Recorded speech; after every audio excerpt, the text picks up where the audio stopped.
Praise the Lord. हम पढ़ेंगे नीति वचन का महत्व। दाऊद के पुत्र इज़राइल के राजा सुलेमान के नीति वचन। इनके द्वारा पढ़ने वाला बुद्धि और शिक्षा प्राप्त करें और समझ की बातें समझें और काम करने में प्रवीणता और धर्म, न्याय और निष्पक्षता की शिक्षा पाएं कि भोलों को चतुराई और जवान को ज्ञान और विवेक मिले, कि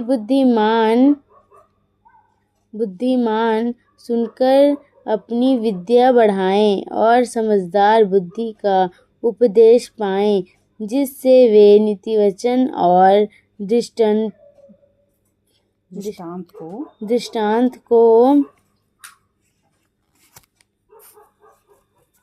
और बुद्धियों के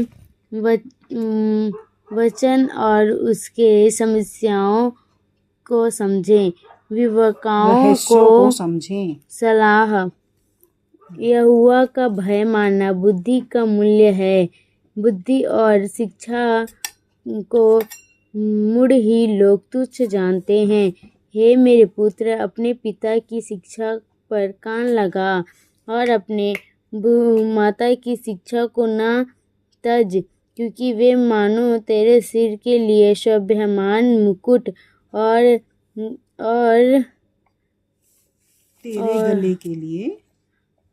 तेरे गले के लिए कंठमाला होगी।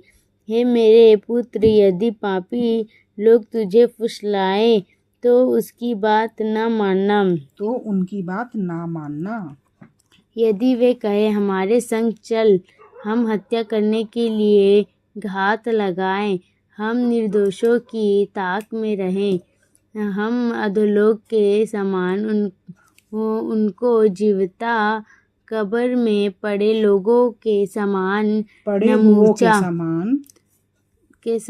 नमूचा निगल जाएं।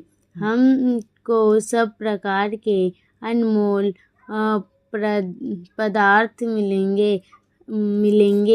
हम अपने घरों को लूट से भर देंगे। तू हमारा साझी हो जा, हम सबों का एक ही बटुआ हो। तो हे मेरे पुत्र, तू उनके संग मार्ग में न चलना, वरन उसकी डगर में पाँव भी न रखना, क्योंकि वे बुराई ही करने को दौड़ते हैं और हत्या करने की फुर्ती करते हैं, क्योंकि पक्षी के देखते हुए जाल फैलाना व्यर्थ होता है और वे लोग को तो अपनी ही हत्या करने के लिए घात लगाते हैं और अपने ही प्राणों की घात में रहते हैं। सब लालचियों की चाल ऐसी ही होती है। उनका प्राण लालच ही के कारण नष्ट हो जाता है। बुद्धि की पुकार। बुद्धि सड़क के ऊंचे स्वर से बोलती है और चौकों में प्रचार करती है।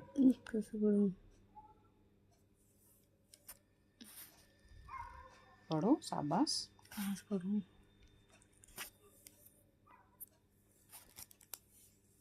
और चौकों में प्रचार करती है। वह बाजारों की भीड़ में पुकारती है।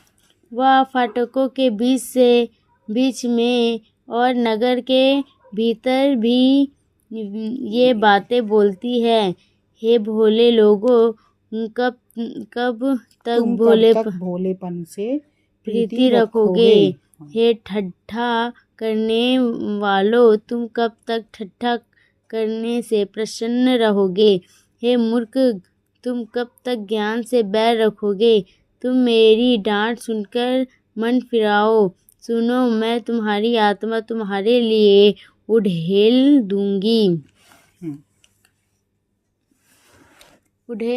मैं तुमको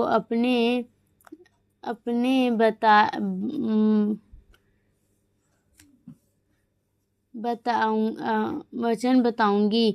मैंने तो पुकारा परंतु तुमने इनकार किया, और मैंने हाथ फैलाया परंतु किसी ने ध्यान न दिया, वरन तुमसे मेरी सारी संपत्ति को अनसुनी किया और मेरी ताड़ना का मूल्य न जाना।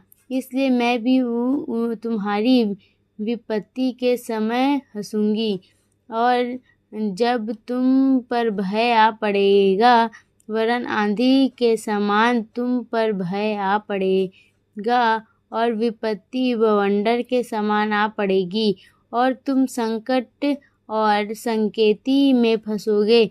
तब मैं ठट्ठा करूंगी। उस समय वे मुझे पुकारेंगे और मैं न सुनूंगी। वे मुझे यत्न से तो ढूंढेंगे परंतु न पाएंगे, क्योंकि उन्होंने ज्ञान से बैर किया और यहोवा का भय मानना उनको न भाया। उन्होंने मेरी सम्मति न चाही, वरन मेरे सब ताड़नाओं को तुच्छ जाना। इसलिए वे अपने करनी का फल आप भोगेंगे और अपनी युक्तियों के फल से अघा जाएंगे, क्योंकि भोले लोगों का भटक जाना उनके घात किए जाने का कारण होगा, और निश्चिंत रहने के कारण मूढ़ लोग नष्ट होंगे, परंतु जो मेरी सुनेगा वह निडर बसा रहेगा और बेख